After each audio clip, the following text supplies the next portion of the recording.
उत्तराखंड की 23 विपक्षी विधानसभा सीटों में भाजपा द्वारा प्रदेश के सभी सांसदों को जिम्मेदारी देने को लेकर कांग्रेस प्रदेश अध्यक्ष करण माहरा चुटकी लेते हुए नजर आ रहे हैं। करण माहरा ने भाजपा पर निशाना साधते हुए कहा कि सभी सांसद पिछले 4.5 साल से गायब हैं और अब संसदीय चुनाव होने पर दोबारा दिखाई देने लगेंगे।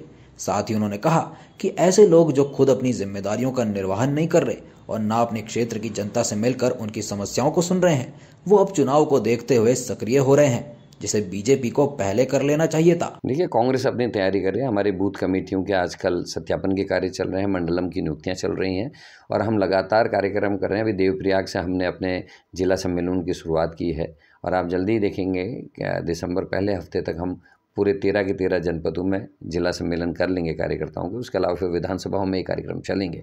लेकिन बीजेपी का जो कार्य करने का तरीका है उसमें मेरे को 2-3 चीज़ों में बड़ी अजीब सी बात लगती है। एक तो आपने कहा कि साहब उनके सांसदों को जिम्मेदारी दी। सांसद पिछले 4.5 साल से गायब हैं। अब संसदीय चुनाव होने वाले हैं तो अब दोबारा दिखाई देने लगेंगे।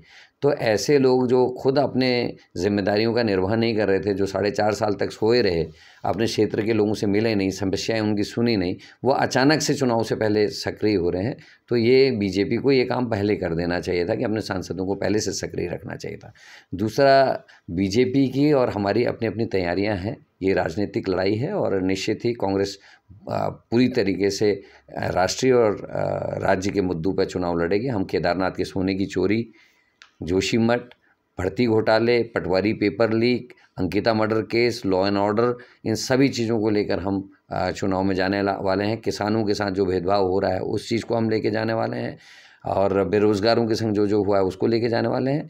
वहीं अंतर्राष्ट्रीय स्तर पर अंतर्राष्ट्रीय खिलाड़ियों का जो अपमान दिल्ली की सड़कों में इनके सांसद ने किया उसको लेके जाने वाले हैं।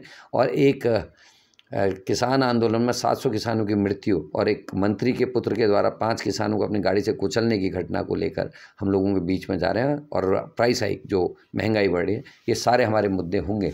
ओपीएस, पुरानी पेंशन बहाली के साथ साथ चतुर्श्रेणी कर्मचारी की नियुक्तियाँ, फौज के पुराने स्वरूप और फौजियों के साथ जो भेदभाव इन्होंने किया है, इन सारे मुद्दों को लेकर कांग्रेस जनता के बीच में जा रही है।